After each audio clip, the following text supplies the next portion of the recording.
सबसे पहले हम करेंगे ये काम एक कॉलम के साथ, और उसके लिए हम यहां पर ये हमारे पास ऑप्शन है न्यू कॉलम। डेफिनेशन में यहां पे क्या लिखा हुआ है? Write a DAX expression that creates a new column in the selected table and calculates values for each row. क्या मतलब है जी इसका? कोई मुझे बता सकता है इसकी?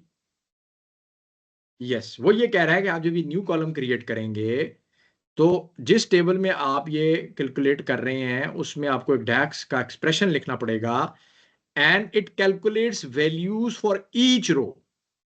तो वो जो आप कैलकुलेशन लिखेंगे वो इस टेबल की हर रो के ऊपर कैलकुलेट होगी। सबसे इंपॉर्टेंट बात इसमें ये है कि जब आप न्यू कॉलम में कोई कैलकुलेशन क्रिएट करेंगे तो वो तमाम के तमाम रोज के ऊपर वो फार्मूला जो है ना वो कैलकुलेट होगा। सो बेसिकली हमने क्या करना है जी, हमने यहाँ पे एक न्यू कॉलम क्रिएट करना है जो कि हमें क्या देगा, हर क्वांटिटी के अगेंस्ट एक सेल की प्राइस देगा। ठीक है जी, एक प्राइस हमें यहाँ पे मिल जाएगी। Let's create this column. So मैं जाता हूं ट्रांजैक्शन डेटा का टेबल सेलेक्ट करता हूं, यहां पे न्यू कॉलम सेलेक्ट करता हूं और इस कॉलम को मैं एक नाम देता हूं। ठीक है, मैं इसको नाम दे देता हूं लेट्स से सेल्स। मेरे पास यहाँ पे पहला जो कॉलम है वो है क्वांटिटी, तो मैं लिखूंगा QUA। तो मेरे पास ये आ गया ट्रांजैक्शन डेटा क्वांटिटी। पहले टेबल का नाम आ गया, फिर साथ में कॉलम का नाम आ गया। ठीक है जी, और मल्टीप्लाई के लिए मेरे पास वही स्टेरिक का साइन है। और अब मैंने क्या करना है, क्या चीज सेलेक्ट करनी है प्रोडक्ट के टेबल में? Unit price, retail price. अब मैं रिटेल प्राइस। जब मैं ये लिखने की कोशिश कर रहा हूं तो मुझे कुछ दिखा नहीं रहा, ये मुझे बल्कि एक प्रोडक्ट का फंक्शन दिखा रहा है और एक प्रोडक्ट आईडी दिखा रहा है। तो इट मींस के जो मैं करने की कोशिश कर रहा हूं ये अलाउड नहीं है। जब भी आपको ऐसी चीज करे ना कि जो आप लिखना चाह रहे हैं वो आपको नजर नहीं आ रहा, इट मींस कि आप कुछ गड़बड़ कर रहे हैं। तो गड़बड़ इसलिए हम कर रहे हैं कि मल्टीप्लिकेशन जो सपोर्टेड है वो सपोर्टेड है with in the same table अगर दोनों कॉलम हो तो। यानी अगर मैं खाली यहां पर मल्टीप्लिकेशन के साइन के साथ करूं तो मेरे पास अगर इनमें से बकाया बाकियों में से कोई कॉलम होता तो तब ये मुझे दिखा देता, बट क्योंकि वो एक और टेबल में पड़ा हुआ है तो उसके लिए यहां पर मल्टीप्लिकेशन डायरेक्टली हम नहीं कर सकते, एक और फंक्शन यूज करते हैं जिसको कहते हैं रिलेटेड। ठीक है जी, वो मैं भी आपको बताता हूं कि क्यों रिलेटेड यूज करते हैं। और रिलेटेड के बाद वो कह रहा है कॉलम नेम, और लिखा हुआ आ रहा है returns a related value from another table.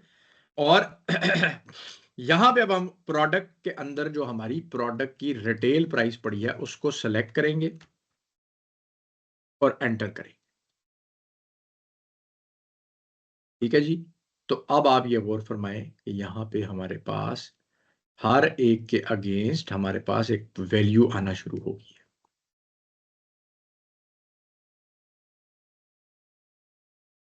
ठीक हो गया जी। अब रिलेटेड क्या चीज है?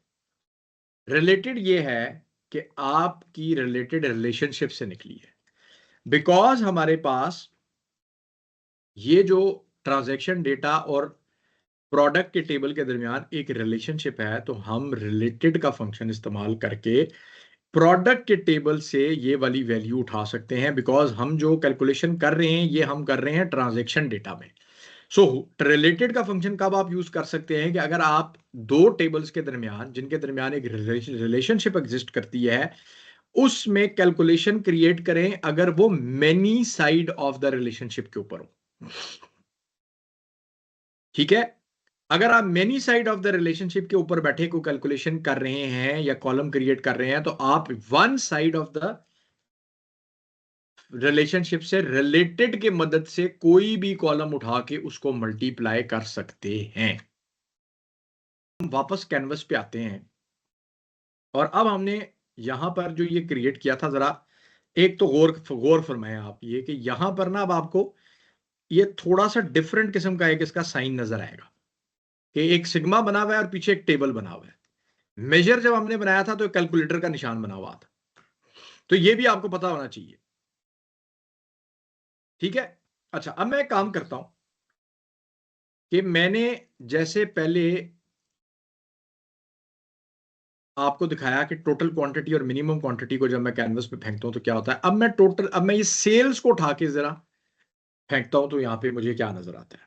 सिंपल सी बात ये है कि ये जो कॉलम क्रिएट किया है हमने, इस कॉलम को सम करके दिखा रहा है, यही दिखा रहा है, ऐसे ही है ना। तो ये चीज हमने कहां पे देखी थी कि ये सम आ जाता था, ये चीज हमने कहां पे देखी थी। ये चीज हमने देखी थी कि जब हमने खाली किसी कॉलम को जिसके साथ जो कि न्यूमेरिकल कॉलम है, तो यही बिहेवियर हमने वहां पे देखा था। ठीक है, जैसे क्वांटिटी का कॉलम जब मैं यहां पे फेंकता हूं तो मुझे वो यहां पर वही चीज दिखा रहा है जो कि अब मैं सेल्स का कॉलम फेंक रहा हूं तो मैं दिखा रहा है।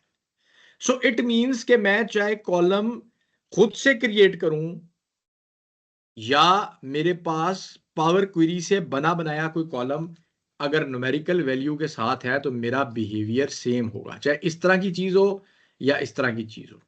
अच्छा, अब मैं आपसे सवाल दोबारा करता हूं, ये वापस आते हैं दोबारा से इधर इस टेबल में, कि ये तो आ गई हमारे पास सेल्स की वैल्यू।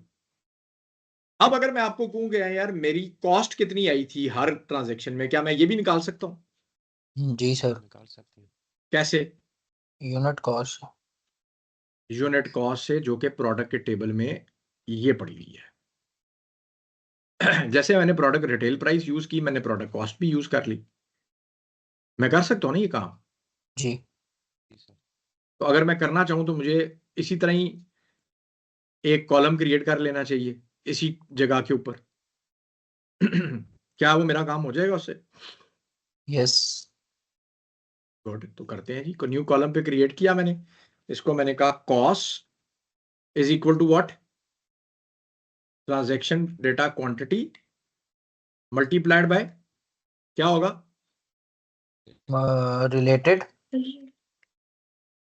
आगे वो अपना प्रोडक्ट वाला कॉलम, टेबल और प्रोडक्ट और कॉलम। प्रोडक्ट की कॉस्ट। ठीक है, फटाफट मेरे पास आ गई, कॉस्ट भी आ गई, आ गई। यस। हर एक की पहले सेल आई, अब कॉस्ट आ गई, सेल आई कॉस्ट है। अच्छा, अब मेरे पास अगर सेल भी है और कॉस्ट भी है तो क्या मैं ये निकाल सकता हूं कि हर ट्रांजेक्शन पे मैंने पैसे कितने कमाए, प्रॉफिट प्रॉफिट भी कितना निकाल कमाया। जी प्रॉफिट सर। निकाल सकता हूं, कैसे। जी जी सर, निकाल सकते हैं। सर सर उन दोनों को सब्ट्रैक्ट करके sale minus cost. New column, नाम देता हूं इसको प्रॉफिट, और यहां पे अब मैं क्या करूंगा, यहां पे अब मैं सेल्स को सेलेक्ट करूंगा इधर से, माइनस कॉस्ट भी माइनस क्या, इधर से। कॉस्ट। अब देखें ये क्योंकि एक ही टेबल में था तो ये मुझे अब करने दे रहा है, यस। रिलेटेड की जरूरत नहीं है मुझे, कॉस्ट और प्रॉफिट भी आ गया। ये जब हम कैलकुलेटेड कॉलम क्रिएट करते हैं, ये जो कॉलम क्रिएट किया हमने, इसको कैलकुलेटेड कॉलम भी बाय द वे बोलते हैं। ये जो हम क्रिएट करें ना, आपको अगर कहीं लिखा हुआ नजर आए कैलकुलेटेड कॉलम, तो इट मींस कि आपने डैक्स से कॉलम क्रिएट किया है। तो ये जो काम हम कर रहे हैं इसमें सारे के सारे स्टेप जो हैं वो कॉलम बाय अपना रिकॉर्ड बाय रिकॉर्ड हो रहे हैं। अब ये देखें, ये जो प्रॉफिट कंप्यूट हो रहा है, ये 6.78 माइनस 2.1, तो ये आपके पास 4.68 वैल्यू आ रही है। This minus this is equal to this. तो ये जो रो बाय रो ऑपरेशन होता है, इसके लिए एक और टर्मिनोलॉजी यूज होती है, इसको कहते हैं रो कॉन्टेक्स्ट।